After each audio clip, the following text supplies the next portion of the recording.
might be entities from out there who are the enemies of those good ones, and they have in mind controlling this system here. None of this nonsense about evolution and for people to grow in peace and harmony. No. They've come here to own us, to control us, and therefore I see it as a real, legitimately military darkness are going on. I think there are evil forces here, and there are good ones that are watching us, and they are at war. And this is what the Knights Templars were implying with their symbol of as above, so below. Meaning, if you think it's bad here between military and armies and bloodshed, you should see what's going on in the spirit world. There's a very powerful spirits at work on both sides, good and evil. You talked about two powers there. You've talked about two powers there. Is there not a third power, which is our own power? Because if we want to change the world, the way that we have to start is ourselves. We can't directly necessarily do anything about these factors that you've been talking about. But if we change the way that we perceive the world and relate to the world and see ourselves in relation to the world, then we can disempower those forces who've got a hold on us. And this is my interpretation of what David is saying. That's a question. Well, I think that this whole idea about the kingdom of God, the ultimate good kingdom of God on the earth, I think that's an astrological subject. And unless one brings in astrotheology and the astrological component of the kingdom of God, we're never going to understand the kingdom of God. I think the kingdom of God is a time period, an astrological time period when the human race will finally wake up and get in tune with the divine universe and throw off all of this dark force around us. But I see, and I understand and totally agree with David about the spiritual implications, but I'm also seeing that there's actually a military operation, for a lack of a better term, a military operation of dark forces which are very legitimately evil, which have a tremendous amount of power to harm we humans. On the other hand, there are those other world entities who are here to protect the project of human evolution, to protect us. And there very well might be, as David said, levels. But up till now, the level that I've been concerned with is that level that sees a military operation going on here. Well, I think, Jordan, when you're looking at a massive insider like George Lucas, when he produces like the Star Wars movies, that's the level you're talking about. That sort of stuff is going on. That's not taking place in a galaxy far, far away. That's much closer to home, and that's the level you're talking about.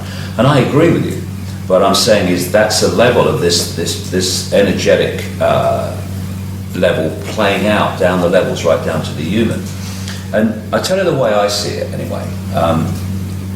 What I'm saying in my new book is that the black holes, like the one in the center of this galaxy, are vibrating the base vibrational state of this reality. But it's not stable in the sense that it doesn't just stay forever vibrating in the same way. It goes through a cycle. And so it goes through this vibrational cycle, and eventually it comes back to the start. And in the play-out holographic world, it kind of seems to take the form, because of the way we decode it, as what I call a time loop. It's what the Asian and the Indian people call yugas, the different yugas. And as the black holes vibrate this base vibrational construct, this base vibrational foundation, it triggers information from the suns to be transmitted in the form of photons, photon energy, which is information. And the energy going through the acupuncture lines, the meridians, is photon energy. As we decode that information. The Earth's energy grid has photon energy going through the grid as the Earth decodes that information. And as this vibration changes, and whoever created this virtual reality universe, in other words, this massively advanced computer game, they created this vibrational cycle. And as it goes through its cycle, the information coming from the suns in the photon energy changes. And so we're decoding this change. So we go through periods of what the ancients called the Golden Age, when there's massive expansion of awareness and connection and harmony and all the rest of it. And then there are other periods where the energy and the information is much more suppressed and limited, and these different cycles go on until it comes back from the start and the whole thing starts again. So consciousness, because at the end of the day, for me, I can only speak for me. When we are at the realm of consciousness, pure consciousness, we see this whole game completely different. I mean, we're seeing it through the lens of what we call the physical body, and then we're seeing it a certain way, and it focuses our attention in the five-sense world, which is why we look out of our eyes, or think we do, and see this world, and it's our base, main, prime sense of reality. But before we choose to come into it, not that it's necessarily in, but let's get too detailed here, before we choose to come in, that level of choice is made by consciousness in awareness of itself, disembodied awareness. When we come into this reality, we are trying to perceive why we're here and why we would choose to be here. If people believe that that's what we do, I certainly do. We're trying to understand the choice through the limited lens of the body, a choice made when we were in a state of consciousness. It's like the oracle in the Matrix, where she says, you've not come here to make the choice, you've already made the choice. What you've come here to do is understand why you made the choice. And so you'll say to people, well, there's not someone on another level with an AK-47 saying, get in that body or I shoot. You chose to be here. So if you chose to be here, why did we choose to be here? And sometimes we choose to come in certain parts of this changing epoch for really big challenges, which in an embodied sense, for want of a term, we'd go, I chose to do this, you must be having a laugh. Mm-hmm. And I feel that what this epoch change is that I'm talking about is this vibration is now moving from one period of this time loop into another period of this time loop. And through this period of suppression of what we would call darkness and limitation and control, a certain consciousness, because the base state was so applicable and supportive of it, has been dominant. But now as this, we go into this another epoch of a greater expansion, the vibrational foundation of this reality is no longer, increasingly by the hour and by the day, supportive of that awareness, consciousness in all its forms, whether it's alien in spaceships or whether it's pure consciousness or whether it's humans manipulating humans. It's no longer supportive of that awareness. And as we move further and further through the cusp, where there's a changeover and both are active like we are now, into where the new epoch energy will be the dominant one, as that has been up to this point, then that which has been manipulating here will not be able to manipulate there, because the energetic environment will not be in any way conducive to it. What we've got now, and this comes back to your point about this kind of military war going on the kind of Star Wars level of it, and I absolutely agree with you, is that because we're in the changeover, this stuff is now, we're getting both, and the tussle is on. Because up to this point, what you would call the dark forces, the manipulative, controlling forces, they've been playing at home. They've been the dominant force. Now it ain't happening anymore. There's something else is coming in. So we've got this war going on, and it's not that this level of the benevolent alien has suddenly manifested and appeared for the first time. It's been in existence all the way through this, but it's not been in a conducive, energetic environment to impose itself on this reality. Now, increasingly, it is, and so we're now seeing the two and the tussle. But the tussle's a done deal because the energetic environment is no longer conducive to this, so something different must change. And that's why what we call the future, which is not really the future, it's just the changing energetic environment, is one that is going to be very different to this one. And yes, there is a tussle going on. Yes, there is a battle going on, but the outcome's a done deal. Well, like In my view, anyway. what we were talking about this morning, we both agree that people have seen reptile aliens, and they are very evil and very real. Absolutely. And that's what I'm talking about. Because if there are reptile aliens here, which I totally believe, because I've heard way too many stories over all the last 40 years, I've heard major stories about this. So I'm totally convinced that there are reptile aliens here. Well, I couldn't agree more. And so that being the case, though, they are real, legitimate, evil presence on the earth with us. Yep. Now, that implies that there must be also some very legitimate and real other entities here who are held here for our good, or to protect us, or to help us. And that's what I'm talking about when I say that there's a military operation going on the earth. These reptile aliens are legitimate. They're real. But I can only say what I feel, Jordan. Their energetic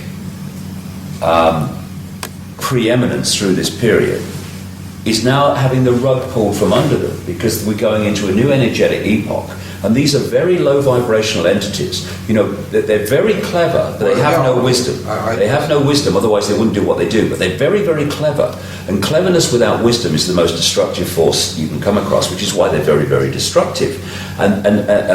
So they have been clever, and they've used technology and stuff. Which, you know, you can get very advanced technology in these intellectual states.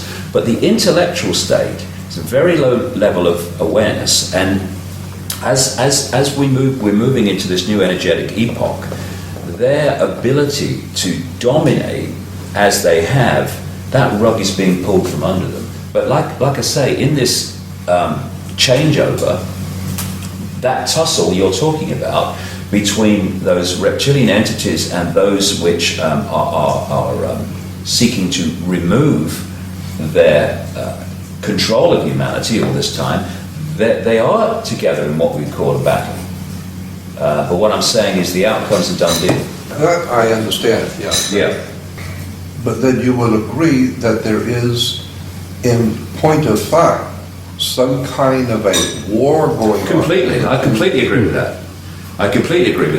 What I'm saying is that war battle is an expression of the consciousness epoch that is manifests itself as these control freaks, reptilian entities, and the consciousness change that's coming, this epoch energetic change that's coming, that it manifests as those that do not want to control. Yeah. And at the moment, because we're on the cusp, we've got this battle at that level, and it manifests down into the human experience as the Illuminati families, representatives of this reptilian control system, and those who are representative of the epoch energetic change. That is, if you like, I don't want to battle with anyone. I don't want to fight anyone. What you fight, you become. But using the terms that you are and the themes that you're using, that battle here is manifesting as a battle here. But the energetic change will eventually wash away that which are manifestations of the old energetic blueprint.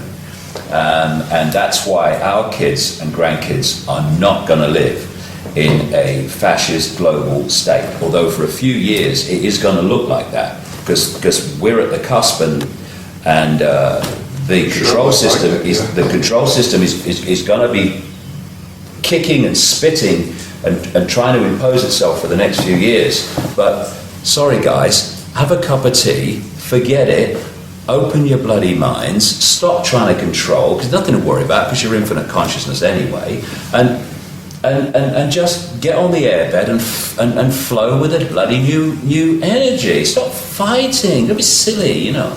I don't fear these entities. I feel for them. I mean, imagine waking up in the morning and realizing that they're still them, terrified of everything, terrified of their food source, terrified of their resource source, all dependent on humans staying asleep.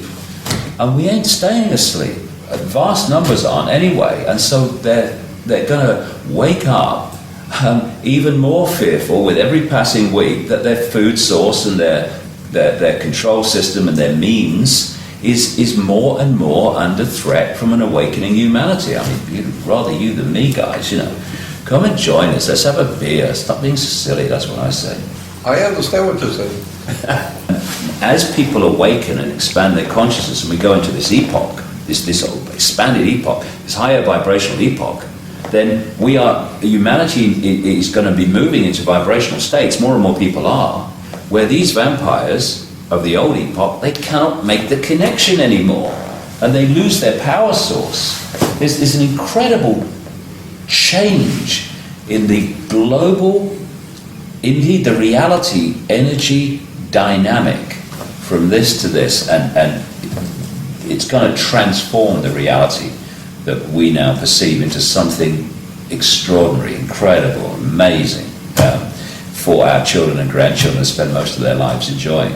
There is, on this earth right now, dark forces that are from somewhere else, and there are good forces here from somewhere else, and that they are playing out some kind of a war, as we've been discussing, some kind of a control factor is being at war with some kind of a good force that's trying to save mankind during this transition. And you're from somewhere else as well. You gave us 2 hours of video to testimony. Well, I just said that. Yeah, I just said that. And I think we're all probably from somewhere else. Most of the people watching this video are probably from somewhere else. The pawns in the world are the people who you have sometimes made reference to who don't have a clue about what's going on. But there are many who are realizing actually that they too are also from somewhere else, metaphorically or literally, and they're the cavalry that we've been waiting for. We're all here. The cavalry are already here. We've just got to wake up. See, I think the big picture is that we're all from everywhere. You've got this infinite consciousness, the infinite all that is, has been, and ever will be, ever can be, all possibility, the silent all, everything and nothing, everywhere and nowhere, all possibility. That's the core of all of us. And as we experience these different cosmic games, we perceive that in increasing senses of limitation compared with the core of our being, all possibility, what I call infinite love, we perceive ourselves to be from here or from there or from wherever. What planet do you come from? When actually we're everything that is, has been, and ever will be.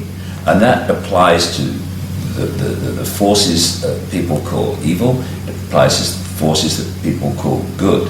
The difference between those two is merely their point of observation of reality at the point they're observing.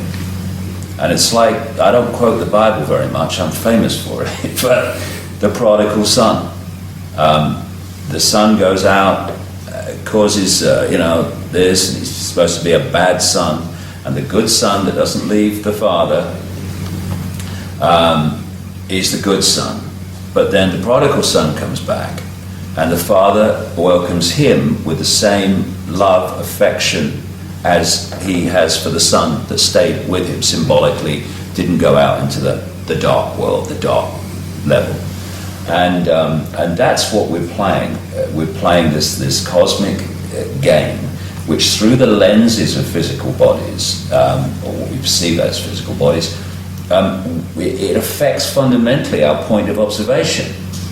And a reptilian in terrible fear of not surviving, and therefore I have to control everything because I feel I'm surviving and all that stuff, is a point of observation.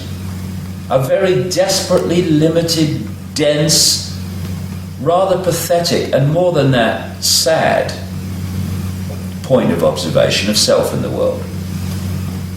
But in the end, all will be gathered in. All will be gathered in.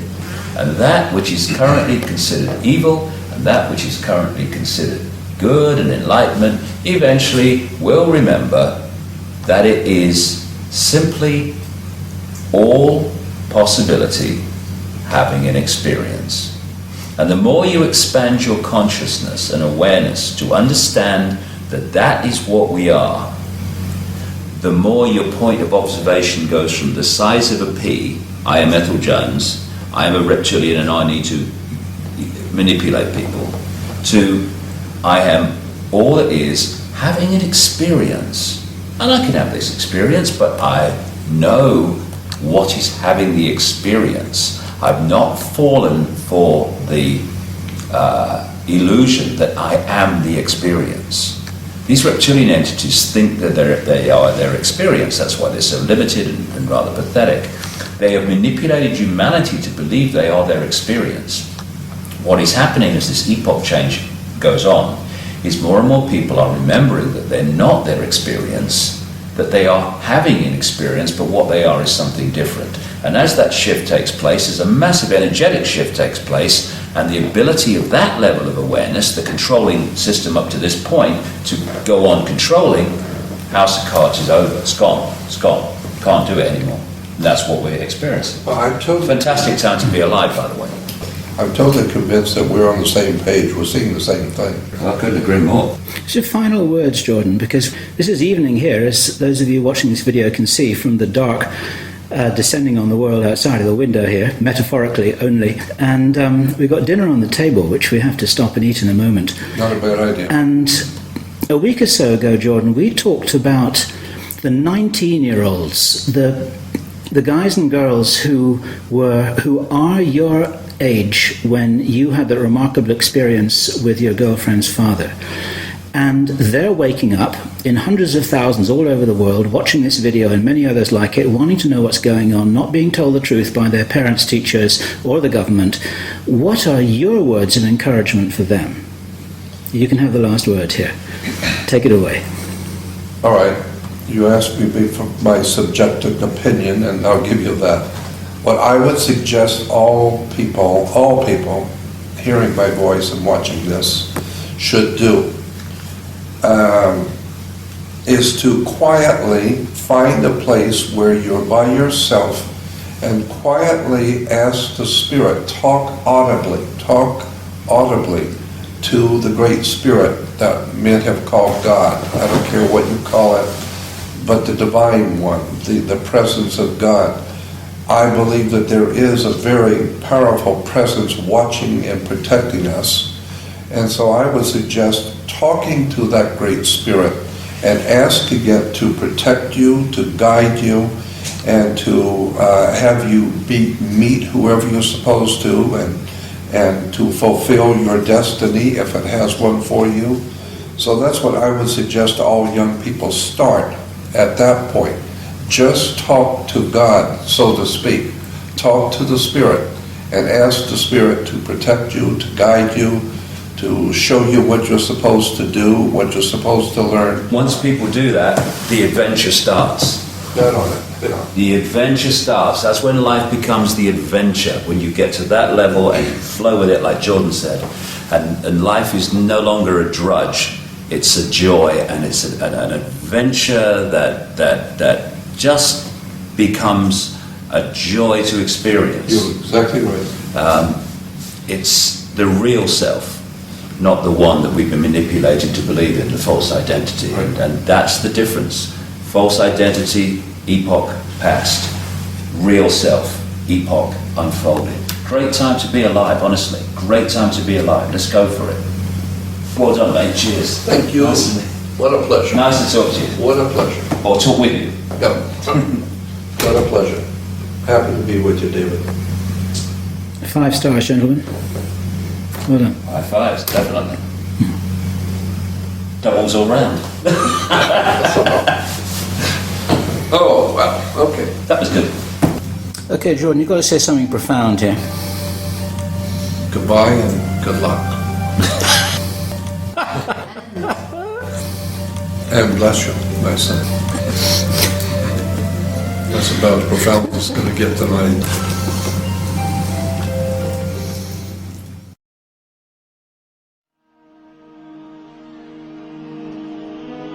Through these fields of destruction,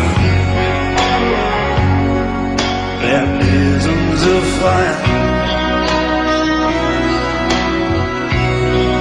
I witness your suffering.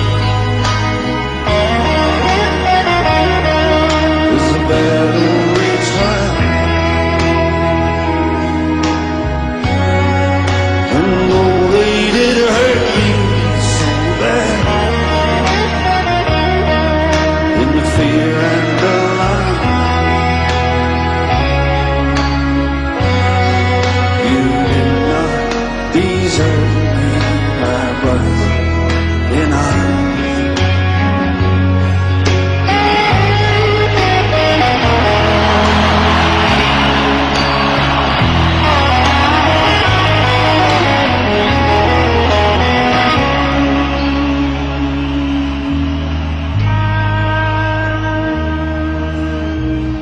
There's so many different worlds, so many